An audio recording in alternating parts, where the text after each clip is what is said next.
उसको मैंने बहुत प्यार से पाला। उसके बिना मैं आज भी रोता हूँ अकेले में। मेरा सेवादार बने भगवान का बहुत ऐसी जगह सेवा करे सारी सेवा। ये अभी माता जी मेरे यहाँ नहीं आई हैं, इनका नाम है राधा रानी, है ना।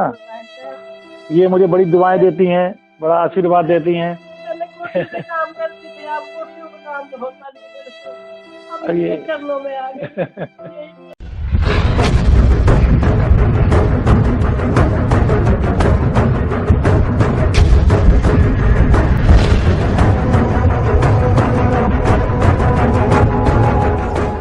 नमस्कार, मैं ओमानंद। मेरा कर्म मेरा धर्म प्रोग्राम के अंदर हम आपको एक ऐसी जगह पर लेकर आए हैं, भगवान ना करे कभी किसी को यहाँ आना पड़े, लेकिन ये दुनिया है, दुनिया के लोग हैं, अच्छे भी हैं बुरे भी हैं। सिचुएशन ऐसी आ ही जाती है कि लोगों को यहाँ आना ही पड़ जाता है। ये है एक जगह जिसका नाम है सेवा धर्म संस्थान। इसके बारे में पूरी जानकारी देंगे यहाँ के जो संचालक हैं, जो मालिक हैं, ए.के. वाजपेयी जी। ए.के. वाजपेयी जी जरा हमारे साथ आइए। ये हैं ए.के. वाजपेयी जी, जो सेवा भी कर रहे हैं और धर्म भी निभा रहे हैं। वो धर्म जो धर्म जिनको निभाना चाहिए था वो नहीं निभा पा रहे हैं या नहीं निभाना चाहते हैं। वजह कुछ भी हो सकती है। उन बुजुर्गों को जो उनकी औलाद ने उन्हें छोड़ दिया या वो सक्षम नहीं है उनको संभाल पाने में, तो उन बुजुर्गों की सेवा और संभालने का काम ए.के. वाजपेयी जी करते हैं। आप देख ही रहे हैं हमारे पीछे कुछ बुजुर्गवार बैठे हुए हैं। तो ए.के. वाजपेयी जी इस संस्थान को कैसे चलाते हैं, कैसे वो अपना धर्म निभा पा रहे हैं, ये बताएंगे अब मेरे साथ ए.के. वाजपेयी जी। ए.के. वाजपेयी जी नमस्कार, आपका स्वागत है। मैं अवधेश कुमार वाजपेयी सेवा धर्म पेशेंट की सोसाइटी का सेक्रेटरी।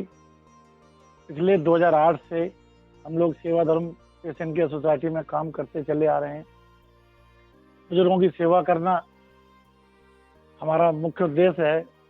उनके लिए नई नई सुविधाएं जुटाना, उनके लिए नए नए डोनर्स को तैयार करना कि जिससे उनको ज़्यादा हम लोग सेवाओं में तैयार कर पाएँ, उनकी सेवा ज़्यादा अच्छे तरीके से कर पाएँ। मेडिकल इक्विपमेंट के साथ, नए तरीके से, नई तरह की दवाइयों के साथ, नए तरीके सर्जिकल के आइटम के साथ, नई सुविधाओं के साथ हम चाहते हैं कि अपने बुजुर्गों को उनसे जोड़ें और उनको इसका लाभ हो। साथियों, मैं जैसा भी आपको बता रहा था कि 2008 से हम लोग ये काम कर रहे हैं, तो आज 10-12 साल के अंदर में हमने बहुत सारे चेंजेस, बहुत सारे उतार चढ़ाव इस लाइन में देखे हैं। वृद्धाश्रम तो बहुत तरह के आपने देखे होंगे, परंतु वास्तव में इसको कहते हैं कि वृद्धाश्रम जो बुजुर्गों की सेवा के लिए होना चाहिए, या जो सिक जो पेशेंट होते हैं, जो मरीज बेड पर होते हैं, उनकी सेवा करना ही एक्चुअल में सही सेवा कहलाती है। या सेवा के योग्य वही लोग होते हैं जो चलते फिरते हैं, अपना खुद खाना पीना खा पी लेते हैं अपने हाथ से, जो बाथरूम लैट्रिन जा सकते हैं। वो सेवा तो करना बड़ा आसान है, उसमें कोई ज़्यादा मेहनत की, ज़्यादा दिमाग की, ज़्यादा कोई मेडिकल इक्विपमेंट की जरूरत नहीं होती है। परंतु जो ज़्यादातर लोग जो बिस्तर पर हैं और उनको देखना, उनको बेड पर ही नर्सिंग की सारी सेवाएं देना, उनको मेडिकल इक्विपमेंट के साथ उनके अंतिम समय तक उनको साथ में ले जा करके रखना, क्योंकि मृत्यु का समय कोई निश्चित नहीं है, कब किसके ऊपर कितने समय कब आएगी। तो उसको उसकी यात्रा करने में उसकी पूरी मदद करना, ये सेवा धर्म का असली मुख्य उद्देश्य है, जो कि लोग नहीं कर पाते। अब बहुत सारे परिजन भी ये काम नहीं कर पाते। जैसे जब उनके घर में कोई बुजुर्ग, कोई वृद्ध माँ या वृद्ध पिता जब बिस्तर पर होता है, तो बहुत सारे लोग थक जाते हैं करते करते। हम इस काम को इतने दिन से बखूबी करते चले आ रहे हैं। हमें थकना तो बहुत दूर की बात है, हमें इसमें एक अलग आनंद आता है, क्योंकि हम जानते हैं कि सेवा वास्तव में सेवा जो है वो यही है कि जब उसका बेड पर होता है मरीज, जब बिस्तर पर जब आदमी गिर जाता है, उस समय जो सेवा होती है वही असली सेवा कहलाती है। इसी को देखने के लिए यहाँ बहुत तरह के डोनर्स, बहुत तरह के लोग आते हैं और समाज से बहुत सारी हमें सेवाओं का लाभ मिलता है। बहुत सारे लोग हमें डायपर्स दे के जाते हैं, कोई सर्जिकल के आइटम्स दे के जाता है, कोई राशन दे के जाता है, कोई फल फ्रूट्स दे के जाता है। आए दिन नए नए प्रोग्राम्स होते हैं, कोई यहाँ बर्थडे मनाता है, कोई अपने पिताजी माताजी की पुण्यतिथि को मनाता है। तो इस तरह से लोग आकर के अपने जीवन का आनंद लेते हैं और अपने बच्चों को भी बताते हैं कि देखो बेटा, ये असली सेवा है जो सेवा धर्म इतने सालों से करता चला आ रहा है। इसको करना, इसको संभाल के रखना, इन मरीजों को उनकी यात्रा में पूरा सहयोग देना, ये एक आम आदमी के बस की बात नहीं है। क्योंकि मैं जहाँ तक अपना समझता हूँ कि सुबह 5 बजे से 6 बजे से उठ करके रात को सोते समय तक ही सारा काम इन लोगों की नित्य क्रिया में ही लगा रहता हूँ। जैसे इनको नहलाना धुलाना, इनकी शेविंग करना, इनको डायपर लगाना, इनको भोजन कराना, इनको नाश्ता देना, इनको चाय देना समय पर, और इनकी रुचि का भोजन बना के इनको देना। सबसे बड़ी बात होती है कि इनकी रुचि के अनुसार इनको भोजन प्रोवाइड करना। ये हर एक के बस की बात नहीं है। भोजन तो सभी कर लेते हैं, पर भोजन में भी वो चीज़ जो इनको जिससे आनंद आए उसका ध्यान रखना, ये सबसे बड़ी अहम बात है, जो कि बहुत सारे लोग हैं जो इस काम को नहीं कर पाते। भोजन परसना बड़ा आसान है, भोजन को देना बड़ा आसान है, पर भोजन उनकी रुचिकर हो। जैसे कहते हैं कि जब एक लिखा हुआ किसी ने कि मेहमान को रुचकर भोजन कराएं। मेहमान को रुचकर भोजन का मतलब ये सिर्फ यही है कि जो हमारे यहाँ अतिथि आता है तो बोलते हैं अतिथि देवो भव। इस तरह से ये भी हमारे अतिथि हैं, तो हम इनके लिए वही चीज़ चाहते हैं जिसमें अतिथि का हम लोग सम्मान करते हैं।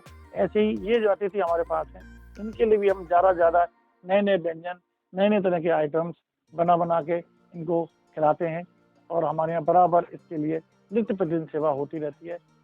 तो आइए, इसके साथ ही मैं आपको जो मेरा सेवा धर्म का जो आश्रम जो मैंने बनाया है, जिसमें ज़्यादा मरीज रहते हैं, उनको एक बार मैं आपको दिखाता हूँ।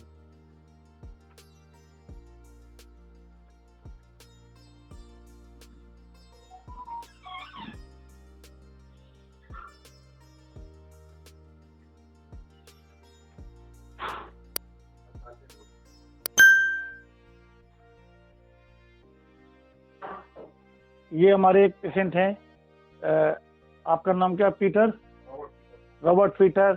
ये हमारे यहाँ पिछले 6 महीने 1 साल से रह रहे हैं, और इनका ये टोटल ये हिस्सा काम नहीं कर रहा है, उसकी वजह से ये बेड पर हैं।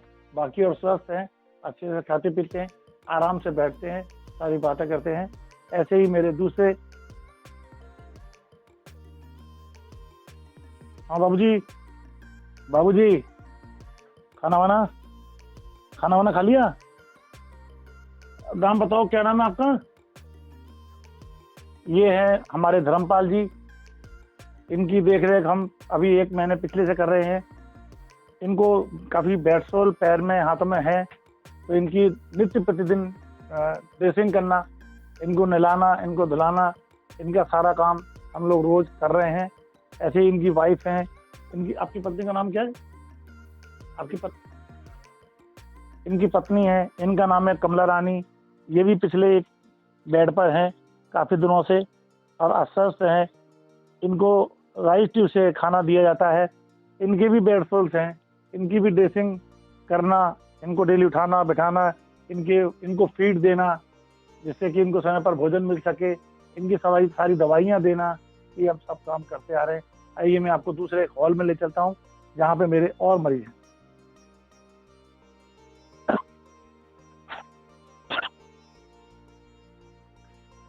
ये अभी माता जी मेरे यहाँ नहीं आई हैं, इनका नाम है राधा रानी, है ना? ये मुझे बड़ी दुआएं देती हैं, बड़ा आशीर्वाद देती हैं। पहले कोठी में काम करती थी, आप कोठियों में काम होता नहीं मेरे से, अब और ये- इनके चरणों में आ गए। यही तो ये हैं मेरे साथ काफी दिनों से। ये सलोजा पसंद संभाला है, उसने भेजा है यहाँ। ये माता जी हैं, ये करीबन 2 वर्ष से ज़्यादा इनको हमारे साथ हो गया। इनकी आयु बहुत ज़्यादा है, 100 से ऊपर ही होगी। ये मेरे साथ काफ़ी दिनों से रह रही हैं, 109 है। एक ये बाबूजी हैं, मल्होत्रा जी हैं, इनकी ये भी काफ़ी दिनों से 2-3 साल से मेरे पास हैं। ये माता जी हैं, इनकी आयु भी 104 वर्ष से ऊपर है, जो मेरे साथ हैं।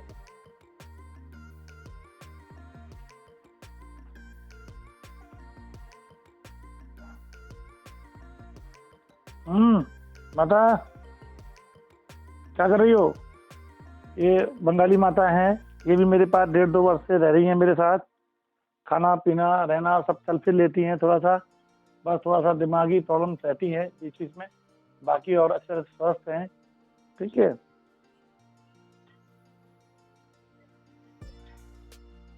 जो मरीज स्वस्थ होते हैं उनको यहाँ डाइनिंग टेबल बैठा के खाना खिलाने का प्रोविजन है। तो ये डाइनिंग टेबल है जहाँ सभी को खाना खिलाते हैं। सारे हमारी जो स्टाफ है वो भी सब खाना ही खाता है। जो बुजुर्ग चल फिर के आ सकते हैं, यहाँ बैठ के खाना खा सकते हैं, उनको खाने का प्रोविजन हम यहाँ करते हैं। ये हमारी किचन है जहाँ इन सभी का खाना बनता है और इन्हीं को यहीं से खाना सारा जाता है। बाहर भी कोई खाना बढ़ता है, कभी कोई चैरिटी करता है, कोई बहुत बड़ा प्रोग्राम करता है, तब भी खाना सारा यहीं से जाता है और यहीं से खाना पूरा वितरित होता है। ये जो हमारा स्टाफ जो वृद्धजनों की सेवा कर रहा है उनके लिए हमने बनाया है। ये सारा स्टाफ यही रहता है। जो वृद्धजन स्वस्थ होते हैं, जो वृद्धजन आ जा सकते हैं, उनके लिए ये प्रोविजन यहाँ किया है कि सेवादार भी यहाँ रहते हैं और जिनकी सेवा करते हैं हम लोग, जो स्वस्थ मरीज हैं, जो वृद्ध हैं, उनकी सेवा करके यहाँ पे हम। ये सभी बुजुर्ग जो यहाँ चलते फिरते हैं, स्टाफ के लिए मंदिर बनाया है, भगवान श्री कृष्ण का मंदिर है। सभी लोग यहाँ आते हैं, आए दिन हमें पूजा होती रहती है। और इसी के बगल में जो हमारा सेविका गृह है, जहाँ पर सारा स्टाफ लड़कियों का, लेडीज, वो सब रहता है, जो कि घरों में जाके सेवाएं करती हैं माता जी की। उनके लिए हमने स्टाफ रखा हुआ। आइए मैं आपको वो दिखाता हूँ। ये जो लड़कियां भी आप देख रहे हैं, ये नाइट शिफ्ट में हैं, इसलिए अभी दिन में आपको मिल रही हैं। वैसे दिन का स्टाफ रात को 6 बजे के बाद मिलता है। ये सिर्फ लेडीज के लिए सेविका गृह है। इसमें सारी लड़कियां ही रहती हैं। इनके रहने का, इनका सारा लेटरिन बाथरूम सब कुछ सेपरेट है और बाकी जानकारी ये लड़कियां अपने बारे में खुद देंगी। मेरा नाम रेखा है। मैं जीडीए का कोर्स की हूँ और इससे मैं आगे भी पढ़ाई भी करनी है और आगे कुछ मुझे अच्छा लगता है और यहाँ पे भी मुझे बहुत अच्छा लगता है। मेरा नाम मांडवी है। मैं जीडीए की कोर्स किए हूँ और यहाँ वृद्ध महिलाओं की सेवा करती हूँ, जिससे मुझे आशीर्वाद भी मिलता है। मुझसे वो लोग खुश हैं और मुझे ये काम करने में बहुत अच्छा लगता है, क्योंकि बुजुर्गों का आशीर्वाद जीवन के लिए बहुत अनमोल होता है। मेरा नाम शिवानी है। मैंने जीडीए का कोर्स किया है। मैं सेक्टर 28 में बुजुर्गों की सेवा करने जाती हूँ और मुझसे जितना हो सकता है उतना करते हैं और हमारी सेवा से दादी लोग बहुत खुश होते हैं। मेरा नाम निशा है और मैं जीडीए का कोर्स की हूँ। मैं 1488 सेक्टर में जाती हूँ, दादी है वहाँ, उनकी सेवा करती हूँ और मुझे कोर्स करने में बहुत अच्छा लगता है। मैं अच्छे से कोर्स करती हूँ। मैं चाहती हूँ कि कोर्स करके कुछ पैसे कमा के आगे पढ़ाई पूरी कर सकूँ। मेरा नाम मीरा है। हम सेवादार में हैं और वहाँ पे जाते हैं, बुजुर्गों की सेवा करते हैं। हमें सेवा करना अच्छा लगता है और वो हमसे कुछ समझते। मेरा नाम राजेश पूजा है। मैं फैसला में रहता हूँ। मेरा अपना मकान है। मैं है नहीं, भाई भाभी हैं, उनके साथ मैं जुड़ रहा हूँ। यहाँ में से रह रहा हूँ। मेरी शादी 20 साल हो गए हैं। 20 में छोड़ के जा चुके हैं। मैं घर से बहुत दुखी हूँ। यहाँ मैं रह रहा हूँ, मैं से रह रहा हूँ, कभी कुछ कमी नहीं है। था, लेकिन जैसा घर पे ट्रीटमेंट होता है उससे बढ़िया ट्रीटमेंट यहाँ मिला है। मैं बहुत हैप्पी हूँ, बहुत खुश हूँ मैं।